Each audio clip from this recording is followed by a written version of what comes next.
Subhuti was one of the chief disciples of Buddha, and he had been long wanted to propagate the teachings of his master.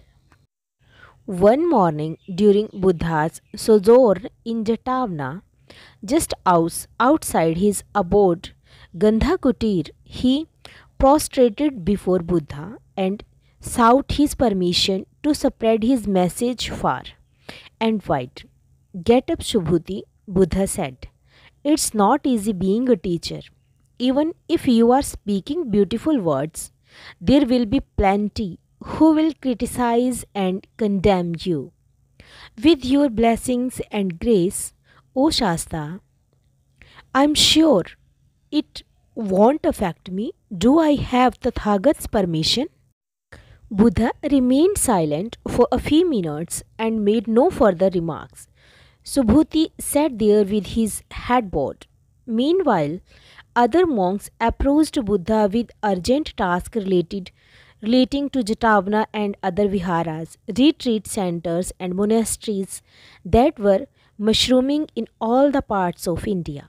3 hours later, Buddha had his meal and went inside his cottage for his daily rest. A few more hours passed, and when Buddha emerged again for the evening discourse, Subhuti was still outside with his head bowed. Subhuti, Buddha said, "You are still here? I thought you got your answer from my silence. I am not wise enough to know the meaning of Tathagat's silence, Lord." No one is. Buddha smiled and assumed his lotus posture. What if you go to a village to teach Subhuti and people choose not to listen to you? What will you do?